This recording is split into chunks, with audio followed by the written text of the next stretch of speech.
हमसे भंगिया पिसाइए गणेश के पापा कि नहीं हर जात बन दुखाला कोमल हमर कलाइए गणेश साच कही बात मानी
मुझे लगता है कि अधिकतर लोगों को ये भजन याद होगा, है ना।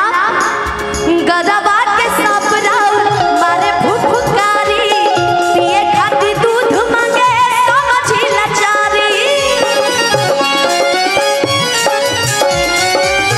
गदबा के सांप राउर मारे फुफकारी पिए खातिर दूध मांगे समझी लाचारी।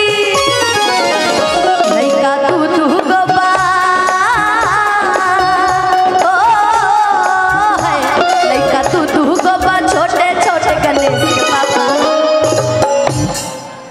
कि लइका दूधू गोबा छोटे छोटे गणेश के पापा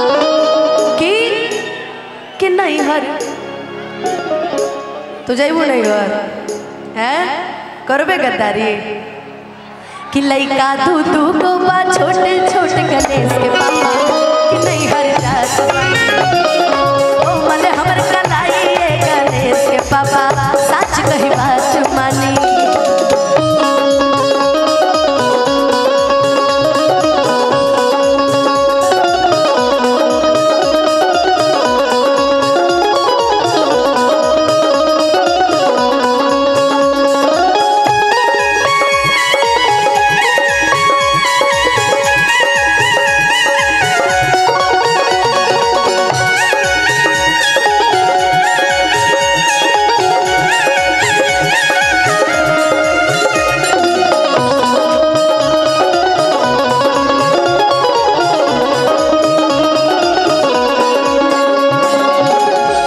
राहुल झा जी की तरफ से बहुत बहुत आशीर्वाद पुरस्कार, बहुत बहुत आशीर्वाद पुरस्कार की कामना फिर से करेंगे, है ना, कि बार बार मिलत रहो आशीर्वाद पुरस्कार।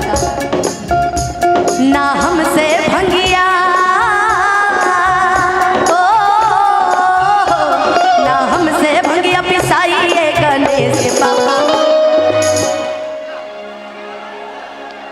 हम सोच रहे हैं ना कि अब हम थोड़ा सा कम गाएं, आप लोग से ज़्यादा गवाएं कि ना हमसे भंगिया पिसाइए गणेश के पापा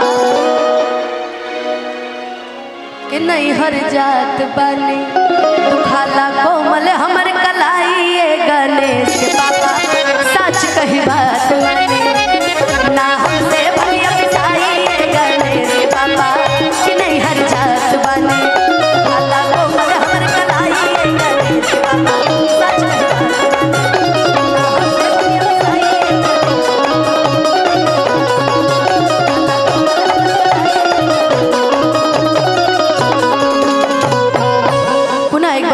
सच सच्चे दरबार की जय।